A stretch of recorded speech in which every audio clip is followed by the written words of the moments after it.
Hello students, welcome to Legacy IAS Academy. Today we are going to discuss about the Indo-Pacific Economic Framework, which is an initiative of United States of America. So we are going to discuss in this particular video the main features of Indo-Pacific Economic Framework and what is India's stand regarding joining of this particular framework. So first of all, why this particular framework is news is because the United States President Joe Biden is on his tour to East Asia, where he'll embark on East Asia trip on Friday, and we'll see him touch down first. He will go to Seoul, that is capital of South Korea, and further he will also go to Tokyo, which is the capital of Japan.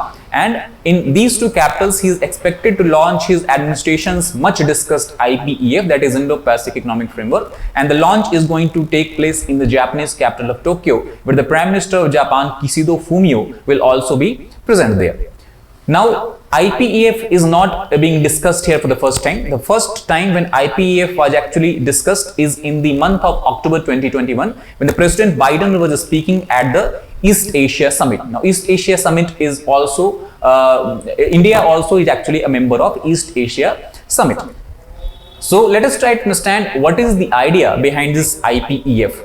So, first of all, as per the statement given by the Joe Biden, he has said that through this initiative, United States of America is trying to explore the opportunity with its partner about development of an Indo-Pacific economic framework that will define the shared objective of the countries. So what are the area where the US wants to develop a shared objective and want to collaborate with the partner countries? So the first framework or the first area where the IPEF will work upon is regarding the trade facilitation, where we are trying to ease the movement of merchandise, goods, exports and services within the boundaries and territory of different countries. The second focus area is the digital economy and technology, and here specifically the focus will be lying upon having a standardized format or a standardized procedure. The third area is increasing and improving the supply chain resiliency. This becomes very, very important, especially in the present context when we have the lockdown in China due to its zero COVID policy, as well as we have the war going on in Europe, in the Ukraine region, that has disrupted the global supply chain. So through this particular framework, the supply chain will become more resilient. The fourth issue is regarding the decarbonization and clean energy, where obviously the focus due to climate change is gradually shifting to the green energy, renewable energy, decreasing the use of carbon and carbon-based products, and thus this is also an important focus area. The fourth focus area is the infrastructure and the worker standards, and the last is any other areas of shared interest in the economic domain. So based on these 6 different domains, IPEF will try to work and find a common ground on which USA can have a collaboration, active collaboration with its partner countries. So how will the structure of IPEF look like? So IPEF, as per the statement given by the US Congressional Research Service, it has said that it is in a conventional sense, it is not a traditional trade agreement. Why it is not a traditional trade agreement? Because if you look at other traditional trade agreement, the countries, if they sign this agreement, they'll have to abide by all the different domains that is present within this within the framework of this agreement. However, IPEF varies here, because here the IPEF has been classified into different domains. The basic, we can say basically we have 4 different domains. First is the fair and resilient trade. Second is supply chain resilience. Third is infrastructure and decarbonization, and fourth is the matter of tax and anti-corruption. And now here the countries, the partner countries, have a leeway, kind of freedom, that they can sign any of the agreement in this domain. That means even if they are signing IPEF, they do not have to abide by all the agreements of this domain. They can agree to just fulfill or just take participation in fair and resilient trade domain, or they cannot abide by the rules of these 3, or they can take part in supply chain resilience domain and do not abide by these 3. So countries basically would have to sign up to all of the components within a module, for example fair and resilient trade module, but do not have to participate in all the modules. So that is a kind of, we can say, differences between the traditional trade agreement and IPEF.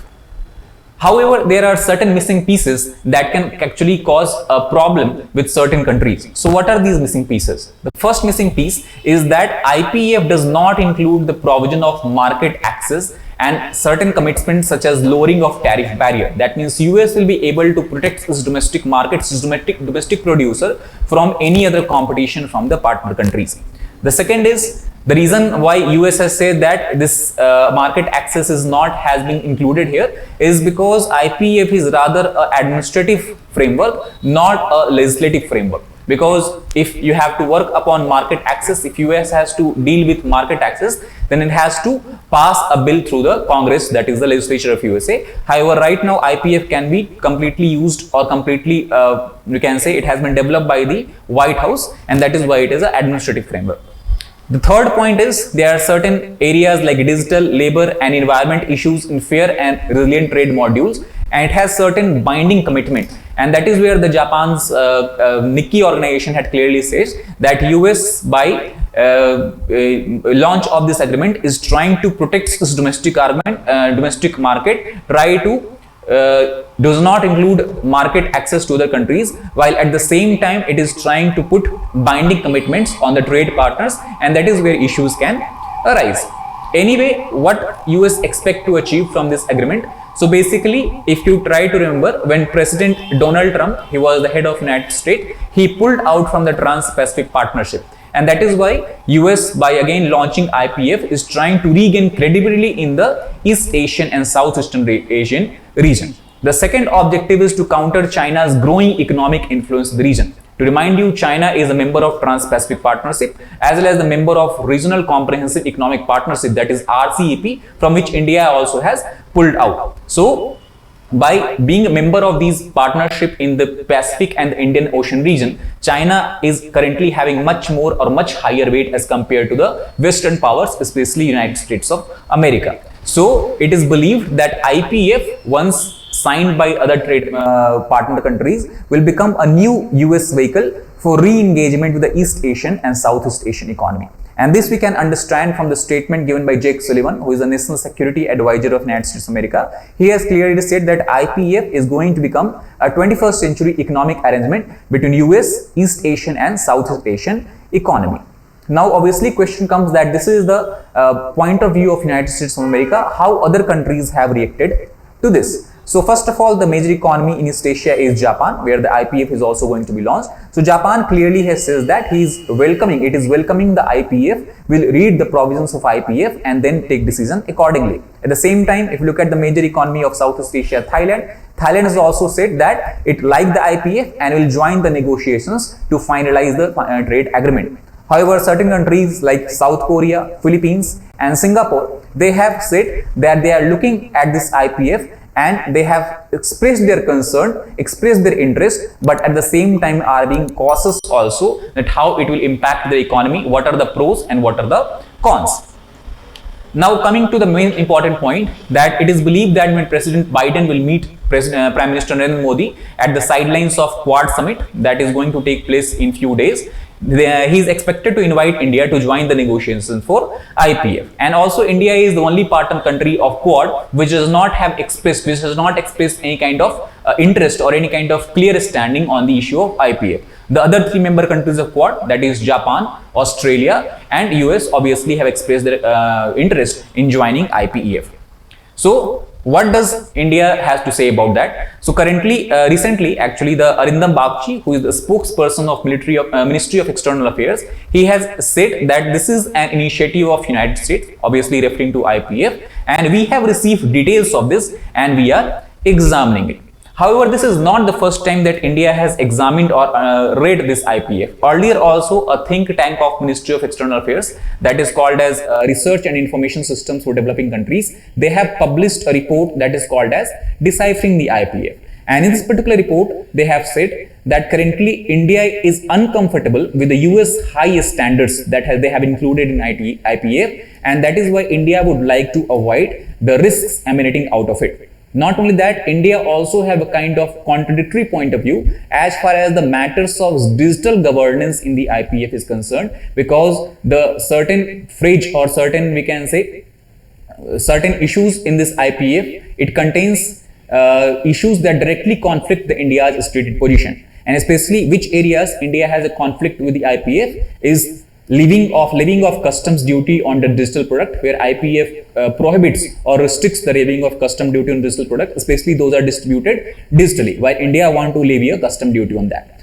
The second issue is regarding the restriction on the cross-border data flows as well as the data localization requirement, which is against the standpoint of India. And fourth issue is regarding the violation of privacy rules and related enforcement regime, especially with respect to United States and APEC countries. So these are the four major issues where India and IPEF does not agree. India's point of view or IPEF does not agree, and that is why we have to look that how, if India become part of negotiation, how the negotiations proceed forwards. So in conclusion, what we can basically say that India obviously may take time to consider joining the IPEF if invitation is extended to it by President Joe Biden. And we have also to understand in this background that India already have exited from the RCEP because it shows that it believed that the cons from joining RCEP far outweighs the pros, and that is why any new signing of trade agreement India should weigh the pros and cons with how it will affect its economy. On a basis of that, the decision can be taken. So we'll have to wait and watch that how all these things goes on, and then we'll come again with any new development that can happen in these areas. Thank you very much.